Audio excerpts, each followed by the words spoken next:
ñu defal la sa passeport nga dem nga ànd ak Ruben mais moment boobu vous étiez jeune. nga dem vous êtes coupé du cordon familial. et puis nga ñëw en Europe ci période bu xaw a metti en hiver. c'était au mois de décembre en 2010. sa dem d'abord Europe. nga yegg si Nantes. dans l'ouest de la France. c'est vrai que bi may dem métti woon na mais je pense que ni sama yaay yar nañu si parce que tey am na lu bëri loo xam ne mënoon nañu ko bàyyil mais déedéet sama yaay dafa nekk koo xam ne day bëgg yow nga ñafel sa bopp day bëgg nga amal sa bopp day bëgg nga sonn et tey bu ko neexoon lu bëri mu defal ñu ko mais déedéet parce que am na loo xam ne dund na ko donc bëggul ñu qu'on tombe si facilité bi donc du coup je me rappelle bien bi ma amee sama passeport am sama visa ñëw wax ko daf ma ñaanal après bi ma demee mois de décembre je me rappelle bien j'ai fait presque un mois non avant ça Ruben dafa ñëw bi ñu demee dafa amoon benn agent boo xam ne dañ ko waroon gis daf ñu waroon yóbbu Finlande une fois arrivé le mec il disparaît kenn gisu ko plus de contact ni rien après Ruben il avait pas le choix donc il m'a dit bon kañ dem kër ga on s'entraîne là-bas et après on va essayer de voir. léegi ma dem foofu nekk ci kanam pendant un mois. je m'entraînais mais découragé woon. jamais de la vie jamais de la vie. vous avez rendez-vous avec un agent. ngeen dem ba Finlande finalement. non on devait aller là-bas. vous deviez aller là-bas. léegi il disparaît kenn mënatu ko jot au téléphone. bu mu koy woo pour ñu planer yëpp il disparaît kenn gisatu ko. donc du coup il m'a dit kañ dem kër ga Espagne donc on est allé chez lui en Espagne je suis resté un mois là-bas après je m'entraînais je me suis entraîné ci ay petit club foofu noonu et sérieusement gars yi bëggoon nañu ma jël mais. il leur disait que non Famara il n'est pas fait pour ce niveau. man li ma gis ci moom leneen la. donc du coup j'ai fait un mois là-bas il faisait froid mais je m'entraînais je m'amusais bien avec les autres et tout et ba léegi nii am na ñoo xam ne dama leen di laajte et il y a des matchs où ils sont venus me voir quand j'étais en Espagne et ça fait énormément plaisir.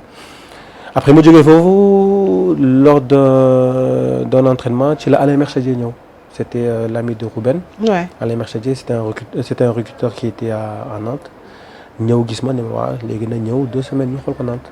donc du coup j'ai quitté là-bas pour aller à Nantes et quand je suis allé là-bas tout s'est bien passé et mais je pouvais pas signer de contrat pro parce que musuma am sélection. oui musuma am sélection. il fallait attendre. voilà il fallait attendre soit 3 ans amateur. ou am benn sélection.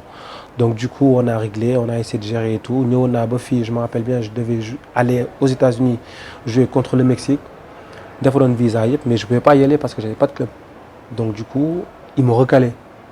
non mes aventures boobu dinañ ci ñëw ci équipe olympique bi mais d'abord Nantes en fait toogoon Nantes parce que quand on parle de l'équipe nag nekkul équipe professionnelle on parlait pas de l'équipe A.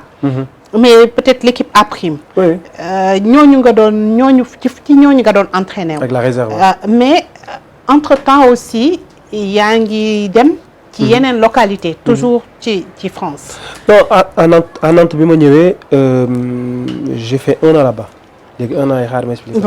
quand je suis arrivé comme li ma la wax mënuma woon jouer match pro parce qu'il me fallait une sélection ou 3 ans amateur donc du coup je m'entraînais avec la réserve je jouais les matchs et tout je m'entraînais avec les pros ça se passait bien et lors de nos tournois de Rezé parce que je suis arrivé au mois de décembre janvier à Nantes au mois d'avril il y avait un tournoi ça s'appelle le tournoi de Rezé j'ai terminé meilleur buteur et c'est là que Sochaux m'ont détecté. ci nga dem Sochaux.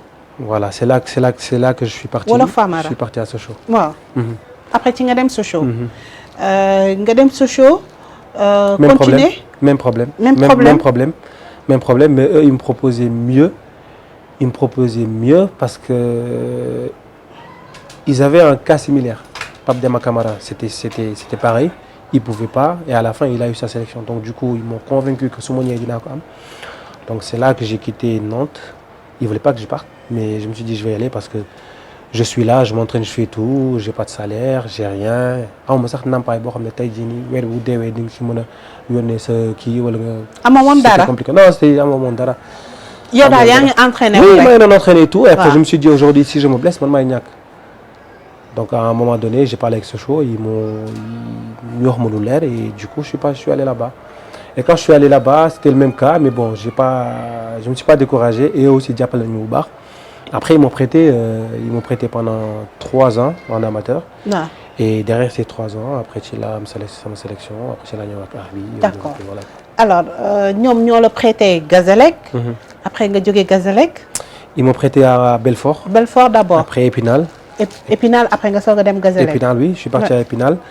On est allé jusqu'en 8e de finale. On a battu Lyon en Coupe de France, on a battu D'accord. Nantes en Coupe de France. Et qui moo ñu gagné, Lens. Et après de là, sorti de la saison, je suis parti au Gazélec. Gazélec fekk ñu ngi wàccoon national. Je suis allé là-bas, ñu yéeg Ligue 2. Et après, c'est là que je suis retourné à Sochaux. d'accord alors ci période boobu boo ci amee benn souvenir boo xamante ne yaa ngi football.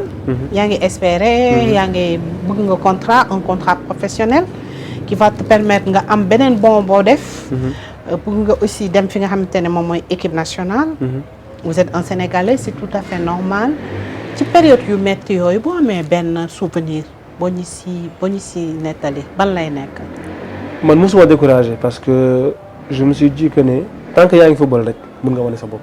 C'est ça je me suis dit que ce soit en CFA que ce soit en national je m'en fous le plus important pour moi c'est de jouer au foot parce que xamoon naa samay qualité xamoon naa envie ak détermination boo xam ne tey jii nii su ma si nekkee rek yàlla dina ma si jàppale. mosoo am envie arrêter. non dellu si waat Sénégal alors là pas du tout je me rappelle comme li nga wax benn anecdote bu ñu daan footballé Épinal bu ñuy footballé guddi bu ñuy ñibbi si ay 10 heures du matin la ñuy yegg si Épinal donc du coup ça veut dire que dinañ def ay 12 heures de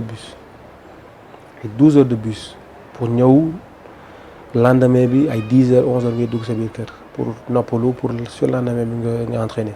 Et Épinal c'était compliqué parce que c'était pas professionnel. amateur la woon gars yi dañuy yeewu matin bi dem liggéey. léegi yow la def da ngay toog xaar leen ba ngoon nga entraîner non.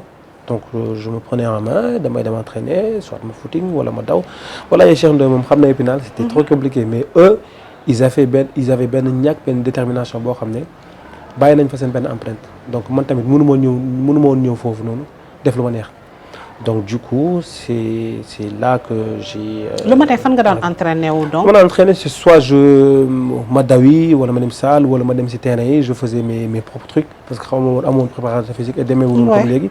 donc yaa doon entraîner sa bopp je me donnais à fond ou des fois ma doon wax adjoint bi mu may jël et tout donc dama daan entraîner matin bi léegi ngoon gars yi bi ñuy wàccee guddi di entraîner matin ma entraîner.